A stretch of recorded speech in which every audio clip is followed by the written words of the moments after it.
So the first, Waiting room, Wes Sunderland. Okay, I just admitted Wes. nice. Okay, yeah, that's easy enough. Okay. The hard part's when you start talking and you have to talk and watch the weight room at the same time. It seems really easy, but once you open your mouth, it's hard to remember. Yeah, I got it. Oh, there's Dwight. Okay, admit Dwight.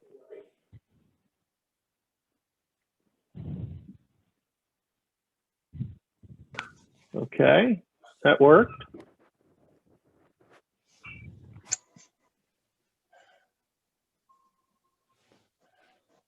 You should have at least Joe, I think, should join as well. Yeah, no, Joe's on. I'm already Yeah, here. Danielle admitted him. Yeah, so we have Wes, Matt Sanborn, Joe Pierce, Dwight, Bob is on. Tracy.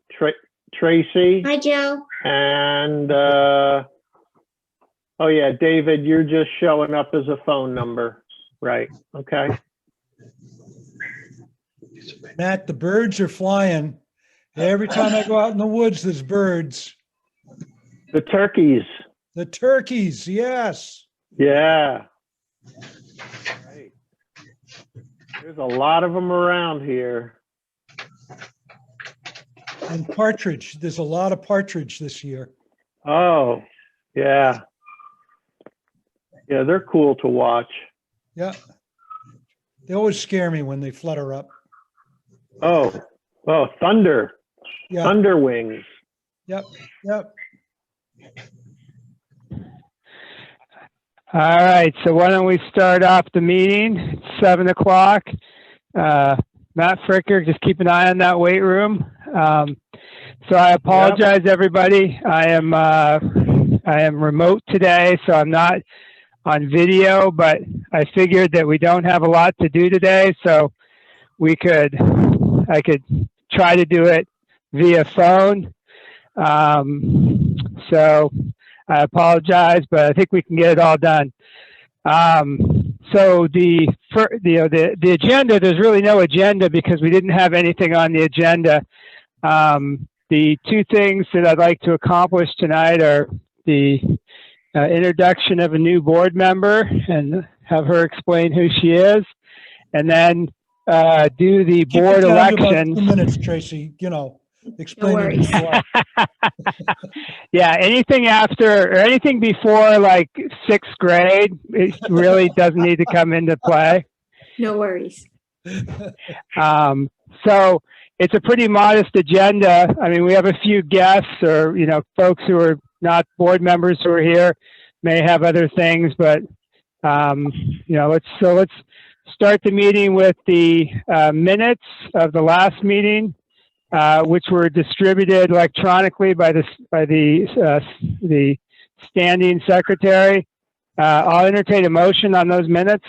I move we approve the minutes as distributed. Do I hear a second? I heard one of the Matts give a second. Okay. Yeah, All those in. Good. I can't second them because I wrote them. Okay, I'll second that. All those in favor say yes. Yes. Yes. Yes. All right. So we passed the board minutes. The next item on the agenda, as loose as it is the introduction of a new board member. Tracy, if you could introduce yourself and maybe tell us a little bit about who you are and why you have an interest in being on the board. Sure. So, my husband and I moved to Baldwin in October-ish of 2017. So I was born and raised in Maryland. My husband was born and raised in Maine, although we met in Maryland. And we relocated to Maine to be closer to his family and particularly his aging parents. And we did lose his father this past July, but his mom is with us, and we see her. She's still in Scarborough, and we spend a lot of time looking after her. We moved here at the end of my second year of law school, which was a bit of a logistical challenge, but I finished it up and took the bar here in Maine in that was July of 18, and I'm also admitted in New Hampshire. So I think my exposure to most of you has just been in attending the planning board meetings, but a lot of the work I do now in my legal practice, although primarily I'm estate planning and trust and probate administration, I do work now a fair amount in real estate and title matters. So I think generally that the overlap with my practice area and what we do as a planning board, that there'll be a nice ability for my professional background to assist in my work or service on the planning board. I think what drew me to be involved is just that I'm new to Maine and I'm new to this community, but I'm certainly interested in what's happening and looking to be a part of and serve in some way. And I felt that the scope of the planning board and what we do is a commitment I could make as I build my legal practice. Law was a second career for me. So I came 15 years out of executive management when I decided to go to law school. So I'm not a new professional, but I'm a new lawyer, and that takes a great deal of time and effort. But this is something that I felt was both interesting, where I could serve and participate and contribute something meaningful. And I look forward to being a part of that and just contributing to our local community in that type of way.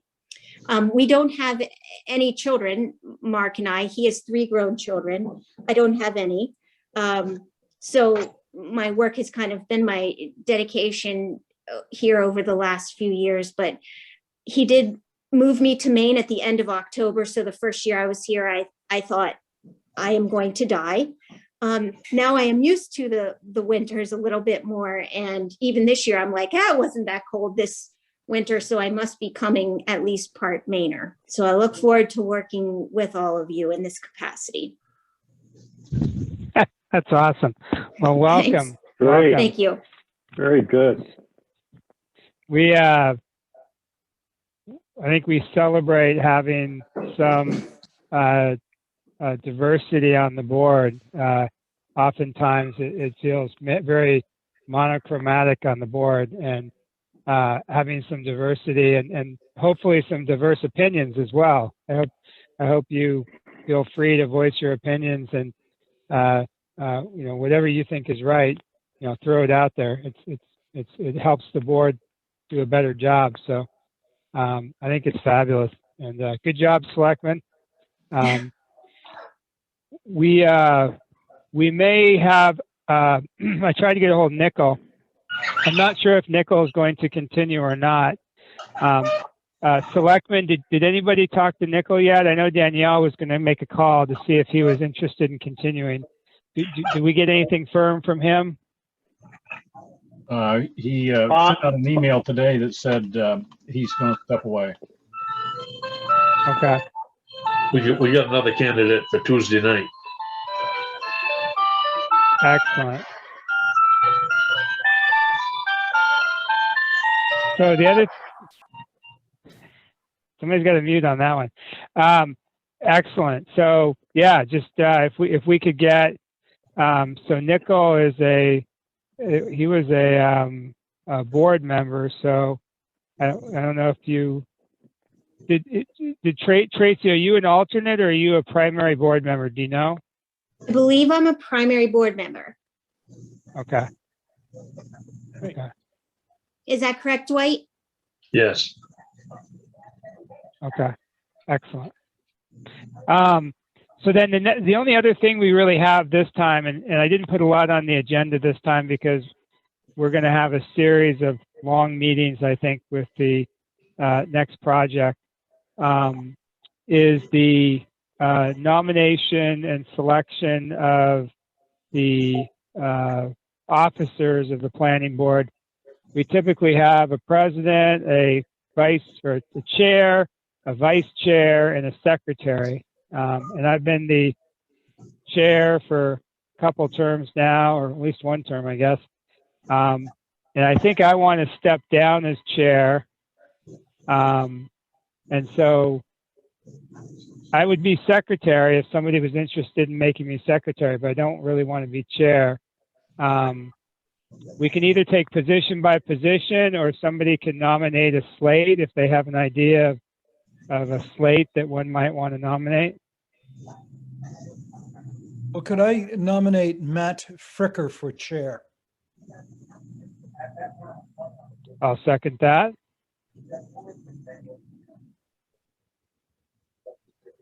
Yikes. You're welcome. What Matt. I thought I was your friend, Joe. Is there anybody in the waiting room that might help you, Matt? I'm looking. I'm gonna go out and see if there's anybody on the pond out there that wants Well, to help. I'll nominate Joe Pierce to be vice chair.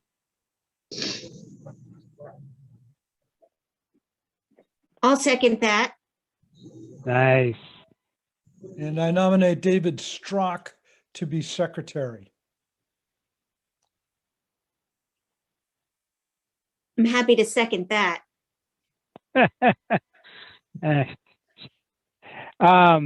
Excellent. So are there any other nominations, or is that it? I'll I move pause the a couple slate. seconds. Move the slate. All right. All those in favor of Matthew Fricker as chair, Joe Pierce as vice chair, and David Strock as secretary, say yes. Yes. Yes. Okay. All right. So I'll finish out the meeting, Matt, but you get to start next time, kind of as we do the selectmen thing. Is there anything else that you guys that you all want to talk about tonight? Joe has his hand raised. So Yeah. stepping away from my position on the board for a second. The last meeting, David, or maybe it was a meeting before that, you said that we would discuss maybe with Wes what had to happen for Nature's Wilderness to open this spring. And I know of 2 violations that involve Nature's Wilderness having to deal with me. And I just think perhaps we ought to. We all know that Gary has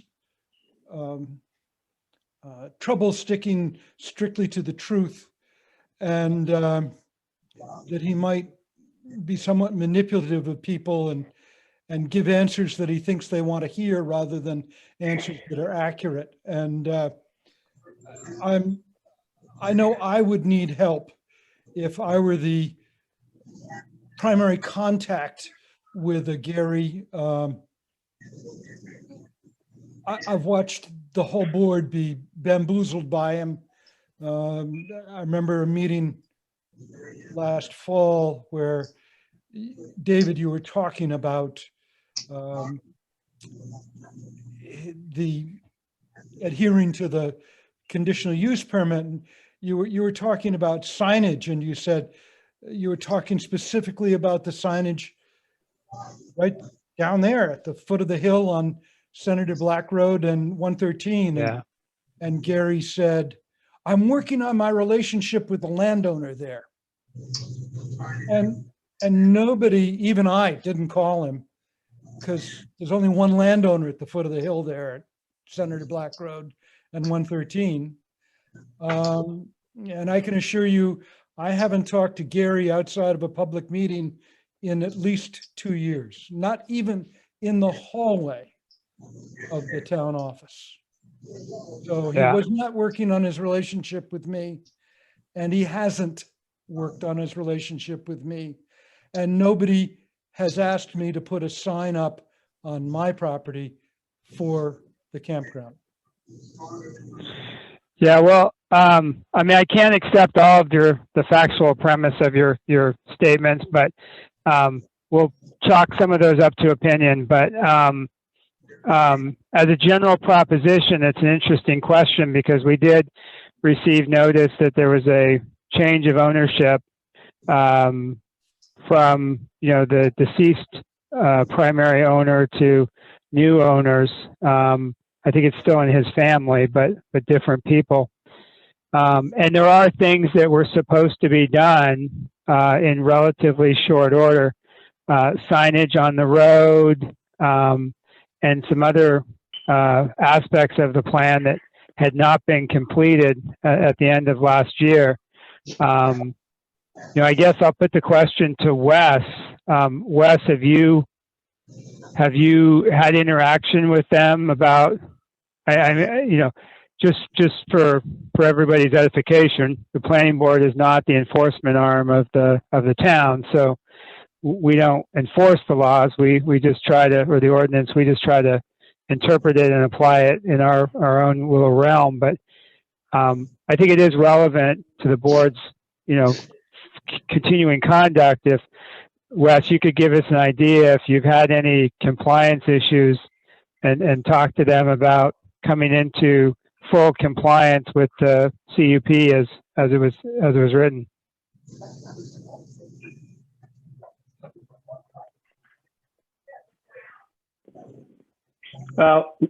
Wes, you're on mute. You have to take yourself off mute. Let me see if I can do it. No, you can't do it. You have to do it. Am I now? Yeah, now We you're can hear you okay. now. Can you hear me? Yes, Can you hear me? yes. Yes. Yes, yes, Okay. yes. Thank you. Thank you, David. I've had 2 contacts with Gary Brown, and in fact, one today. And the selectman had assigned me to do exactly what you just reviewed, to bring things up to date and where the campgrounds stand. Of course, they are trying to sell it. The heirs are the children of Scott Efron, and they want to sell, obviously. And they have a very good prospective buyer that I can't say positively, but has just about committed to buying it, and it may come through in June or July. So Gary is working feverishly to get things up to tempo according to regulations. He is a certified, licensed with the state for a campground, and he is bringing a lot of items up to correction so that the buyer will come in with everything completed and in line with the conditional use permit and other regulations. As far as the pool, frost is still on the ground. He has things lined up to repair the pool, tear up the terrace around it, and correct the electrical and the drainage and so on and so forth. So he does not intend to open that up until it's done, which should probably be about June 15th. But the campground is aimed to open up May 1st. He is also still working on a certification to be the individual to be certified to run the pool, a commercial pool for the public. So he's working hard, and things seem to be aiming towards a direction so that when May 1st arrives, most everything is in line. Wes, are you going to do like a report on or around May 1st, kind of identifying if there's any deficiencies in the conditional use permit? Yes, I should put it on paper so that there's concrete evidence and items particular have statements to know what the status is, and I will report to the selectmen. Yes. Okay. Uh, Yeah, I think one thing I was concerned about was making sure that they didn't sell off any of the 492 acres, because that was I just a bought very 16 important of them. condition. David, I just Okay. bought 16 acres. Part of that was the land on the other side of Marston Road up towards the east end, in which there's one lot chunked off with the owner, and a second lot that was originally aimed to be sold to one of the relatives, an aunt. I don't recall the name, and that's being worked on. There's an attorney, Dyer Attorneys. I don't have the notes in front of me.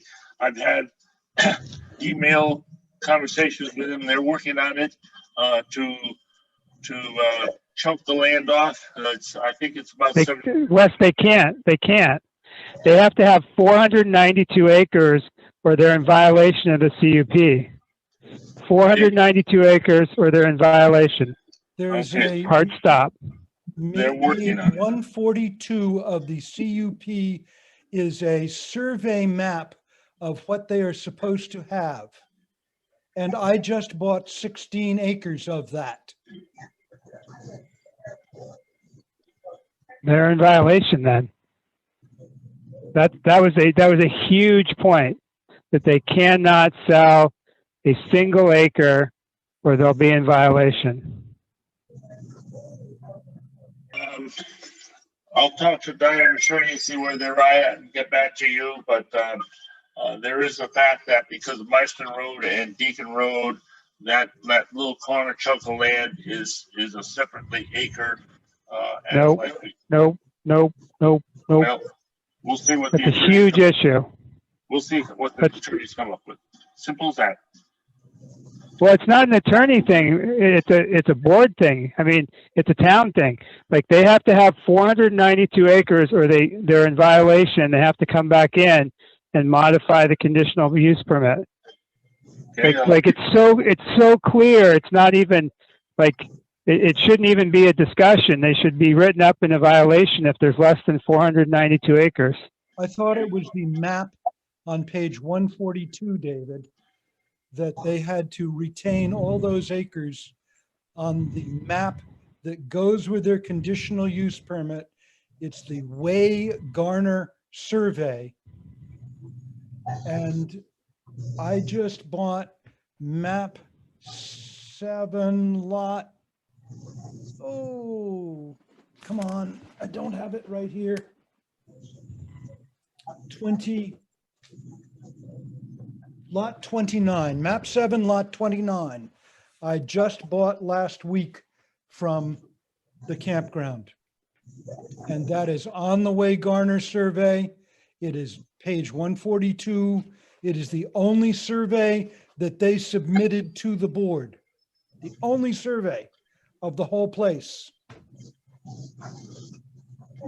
So David and Joe and the rest of the board, let me ask a what if.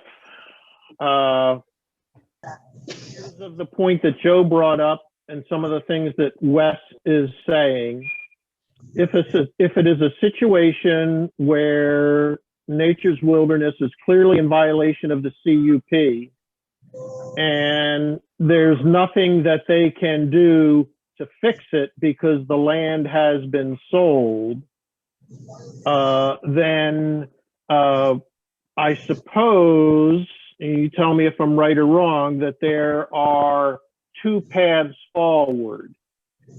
Either Nature's Wilderness comes in before the property is sold and has to reapply their CUP, or they have to go through the process again. It has to be updated or renewed or whatever that would be because they're in violation. Or the other thing would be that if they don't cure, to use a legal term, if they don't cure the CUP prior to the sale, then the new owner needs to be made aware that the CUP is not traveling with the land, and that if they want to operate a campground, they're going to have to apply for a new CUP. So, you know, is that correct, or, you know, what is the path forward here? Well, I mean, go ahead. Matt, sounds like your logic is in line. I believe the sale has not gone through, and Gary is attending to details to try to make it a correct package of sale. So I will communicate with him. I will communicate with Dyer attorney, and we'll see where it goes from there. Yeah, okay.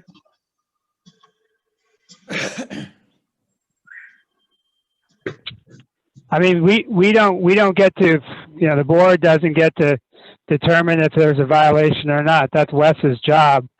But That's correct. and I just want to be as clear as humanly possible that the board said if you don't have 492 acres on that lot, you're in violation of our conditions. Like, that was a central condition of the CUP, because if you let the person start reducing the size of the lot, all kinds of bad things can happen, including a subdivision. So I'm just, you know, I'm trying to be as clear as humanly possible that if there's not 492 acres, they're in violation. And whether they sold the 12 acres to Joe and that takes them below 492, or they sold it back to Jane Dunlap, and that takes it below 492. However it happens, if they go below 492, they're in violation. So David, let me clarify my question. If they are in violation of their CUP, and because the sale to Joe has already gone through, they can't fix it, and they're not going to be at 492, what happens? And I'm not saying that the planning board is doing any enforcement or anything like that. I'm just asking a question about what happens when somebody's in violation of their CUP and they can't fix it. Wes has to determine whether or not he, on behalf of the town, believes that there's a violation, and then he can take whatever enforcement mechanism he wants to. If the board believes that there's a potential danger to the town, it can invoke the thing we did last year, where we hauled them into a meeting and talk to Nature's Wilderness about the violation. But it's really in Wes's hand. I mean, Wes can determine there's no violation, and nothing happens. He can fine them. He can talk to the selectmen, take them to court. There's all kinds of stuff. He can rescind the permit if he finds it's a material violation. I'm curious. Okay. About the 492 acres, because I guess what I would hope to see is an actual map of what that acreage is. I had thought it was the Way-Garner survey, because that's the only survey that they submitted to the planning board. But if that's not what you're talking about, as a neighbor, I'd like to know where this campground is. If it's not the Way-Garner survey, then I don't know where the campground is. Is the Way-Garner survey 492 acres? I'm not looking at it right now. I don't know how to go from this screen to look up the CUP. but it's Yeah. page 142. I don't think it's 492 acres on the Way Garner survey. I think it's another number. But Is that the development area or is that the entire parcel? that is what Doc Marston owned. Okay. That is what the surveyor for Doc Marston registered at Cumberland County Registry of Deeds in 1995. Right. And it's the only survey of a total property that they submitted to us. Right. Okay, I'm gonna stick my foot in my mouth and say something that, Can't hear you, Wes. you hear me? Can you hear me? I think you have to get closer to your microphone, Wes. Is this better? Can you hear me now? Yeah. Hello? Yes. Okay. Yes, we can hear you. I had a very brief conversation with Gary. The new buyers are producing an engineered map of the total area of what they're buying with all the features. It's costing them big bucks, but they're gonna come up with a map. And that'll probably be pretty good evidence of what's involved. And at that time, I can present it, or Gary can present it to the board to start dicing out what's necessary.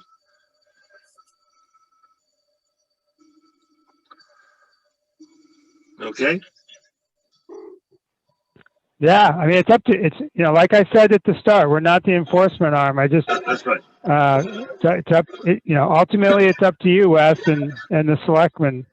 I just Okay, wanted to be very clear about what my expectations are. obviously, they're paying these engineers so that they can dot the i's and cross the t's and knows exactly what they have and what's going on. And so that's a good basis to start with. So, David, on the other hand, the planning board is not the enforcement arm. I get it. However, for this campground to be a success, they are only in phase 1. They have to go to phase 2 and phase 3. The planning board might look at what has happened when they submit an application for phase 2 and say, we disagree with Wes. We think they have not done what we asked.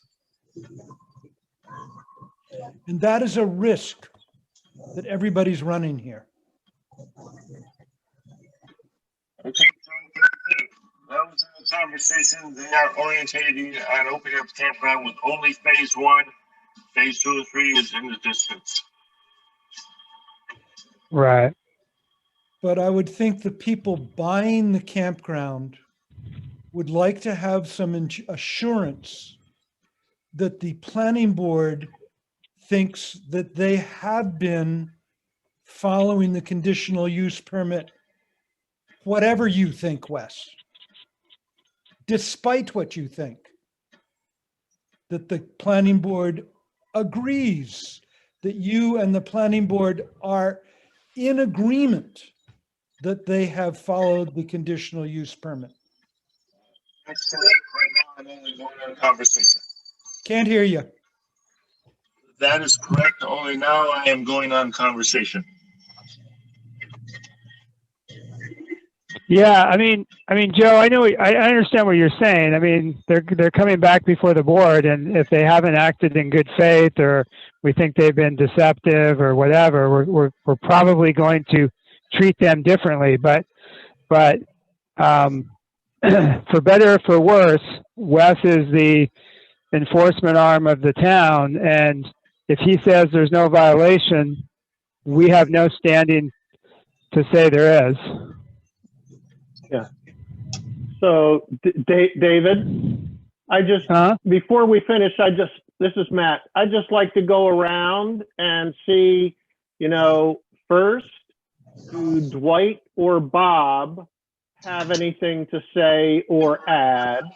And then do Tracy or Matt Sanborn have anything they would like to say or add? Just so that we see if there are any other inputs or opinions. So, Dwight or Bob, got any wisdom for us here?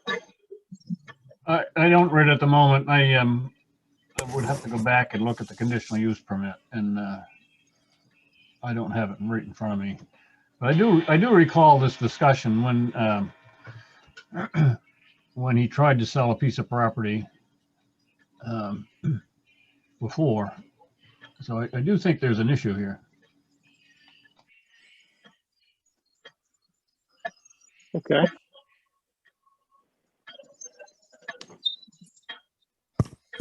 Dwight? Well, this is the first I've heard that a piece of property has been sold from the original part, so I gotta dig into it a little more before I commit one way or the other. Okay. A piece of property was Can't hear you, Wes. to my computer. Can you hear me now? Barely. Okay, I'll even get closer. Okay. That property was put before the board quite a while ago, but then was retracted because it was not illegal to a blood relative. And so the land has been idled in the meantime. So there's some wrinkles to be straightened out.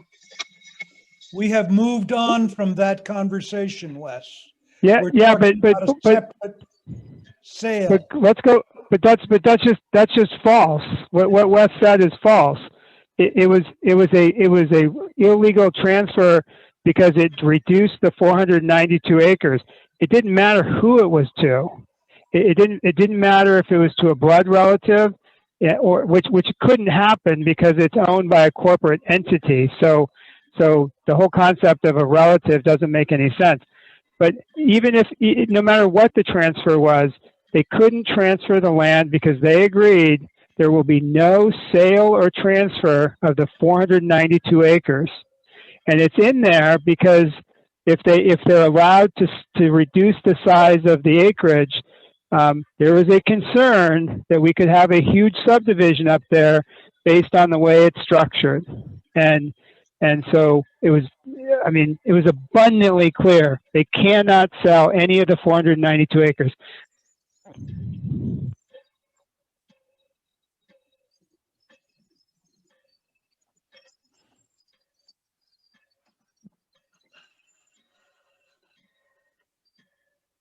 Sorry, Matt, I got in the way of your, Tracy, do you have anything? I'm sorry. Yeah, I think to the extent that I would be prepared to give any analysis kind of on the merits, I would want more time because I don't intend to do so without fully informing myself. On the other hand, I think that it is potentially the case that there's a violation, and my initial concern in being kind of late to the party is that we commit to a basic set of facts that we can all agree on. And while the planning board might not be the enforcement arm, and that may be Wes acting on behalf or direction of the select board, it can't be that there's a clear violation except Wes doesn't believe there is.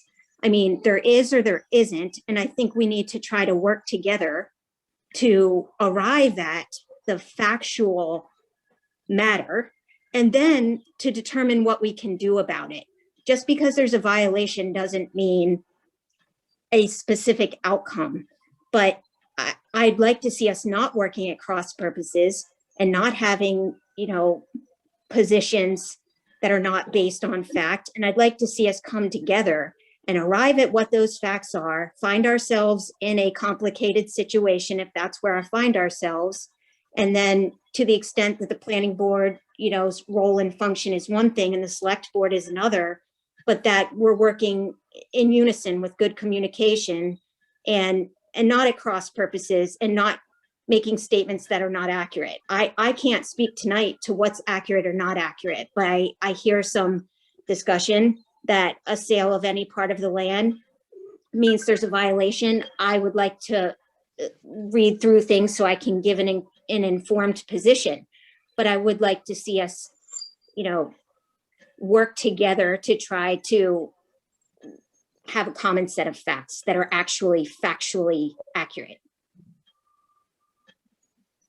Thank you, Tracy. I will communicate with Dyer attorneys and relate some of the conversation, make them aware that the 492 acres is a integral part, and I will probably give them David Strock's email so that there's more communication going on. I think that's great, Wes. Thank you.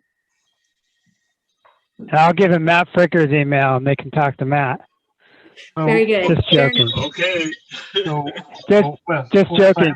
I have a question for Wes. Who's the attorney that you're talking with?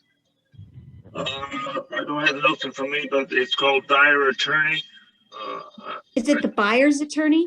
DYER Attorney. I don't have notes in front of me. I can't tell you where they No, are. do they represent the potential buyer? Yes, I believe so. Okay. And in what capacity are you talking to them? I have talked as a third person through Gary. I have had one or two emails with them, but beyond that, not much. Thank you.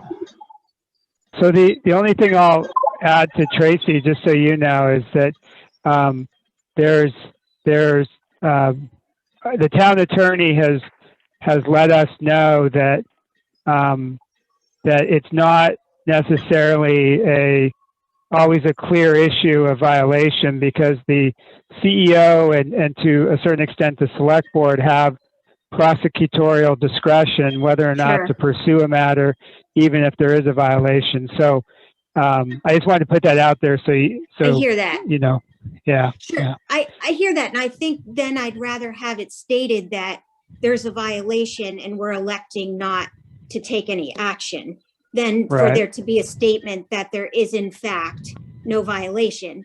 And I think Right. if the select board and the CEO have that discretion, then they're entitled to exercise it. And what I'm getting at with having, you know, a common set of facts is that they feel comfortable exercising their discretion if that's what they're doing. If they're entitled to do that, then they can do that. But it should be that action then should be falling under the discretion and not under the fact that there's an interpretation that there's not a blatant violation. And I would like to see that, because I think that helps with some of the tension within the town, is a sense that people are not recognizing or not looking at or not paying attention to, or showing some kind of, you know, turning a blind eye. And I think if it's that we're all aware and recognizing and seeing, and just the enforcement arm is choosing to exercise their prosecutorial discretion, then that's okay, but that's how it should be stated. Yeah, we'll see where we can get with this. Anything else about Nature's Wilderness that anybody wants to bring up? Matt Sanborn, did you want to add anything? He's gone.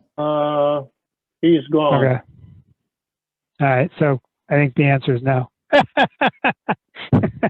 Anything else that we can accomplish tonight? So we spent a lot of time there talking about the land thing. Going back to the signage thing, is one of the things that's happened to us when dealing with Nature's Wilderness, is we lose sight of every single one of the details because we're focusing in on one. Don't forget the signage thing. And also, I would ask Wes and the board not to lose sight of the fact that I'm a businessman and everything's for sale. Right. Understood. Yeah, I mean, they may have to do, well, whatever. Yeah, let's not go back there. But anything else that anybody wants to talk about tonight? Yeah, I wanted to ask Tracy how she pronounces her last name. Fair enough. It's Grisay.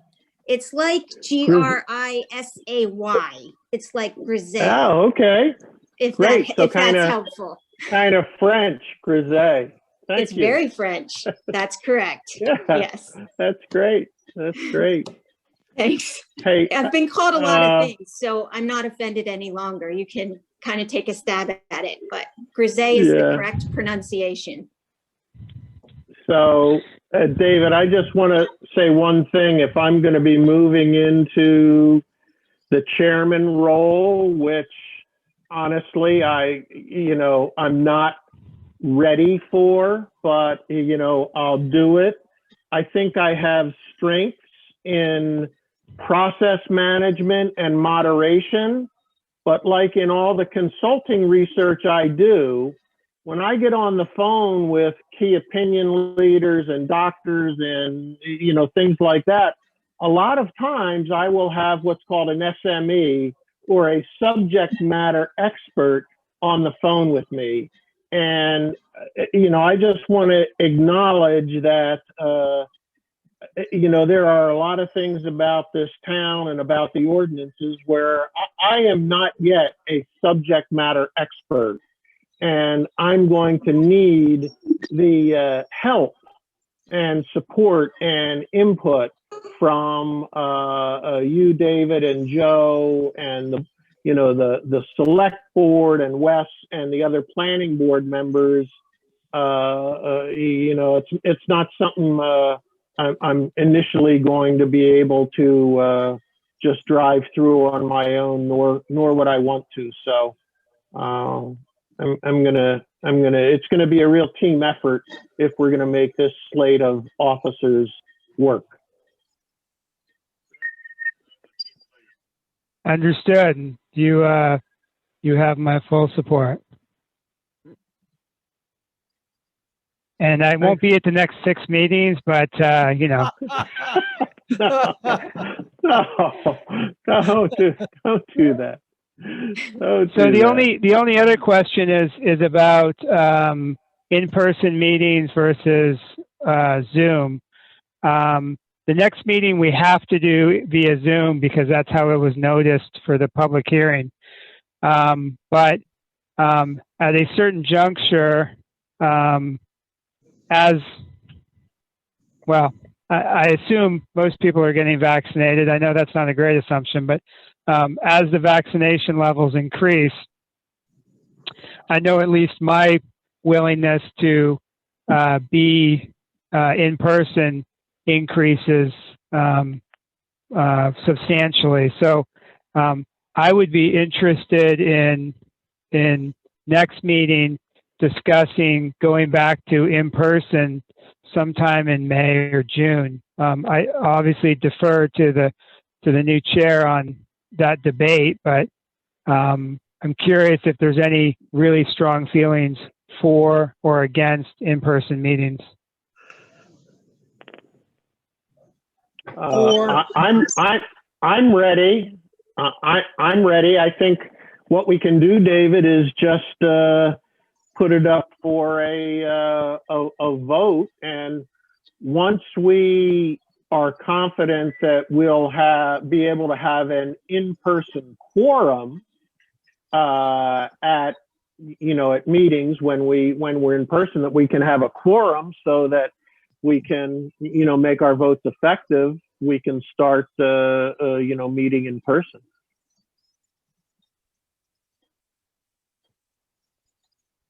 I actually prefer in-person meetings when it's safe to do so. I actually had my first vaccine yesterday, so I'm 3 weeks away from my second one. But I would support in-person meetings starting in the May or June timeline that you mentioned, David. Great.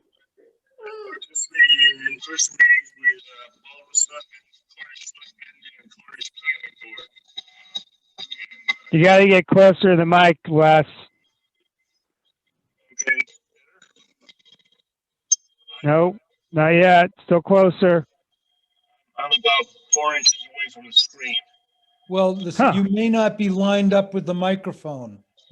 Let's try it again. Oh, See what it goes. Okay.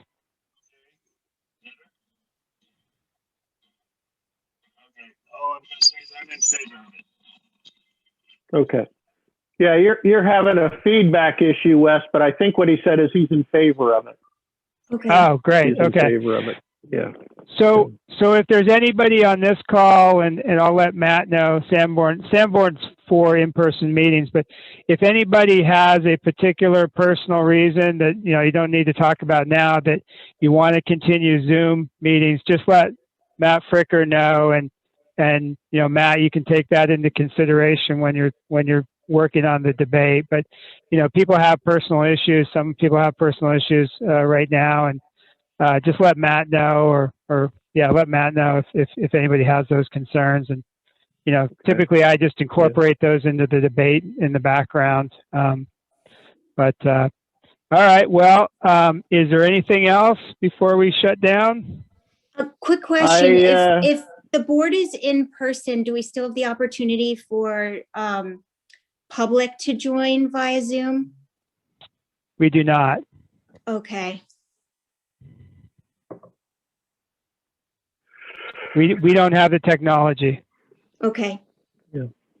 I did take notes tonight, so I can do the minutes for this meeting if that works for everybody. Perfect.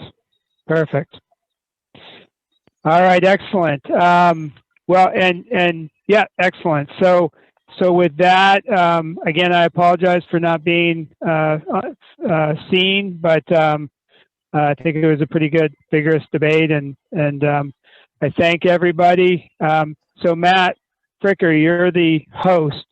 So all you do is you have to end the meeting. You don't have to do anything else. Just end the meeting, and everybody goes away. Okay? Okay.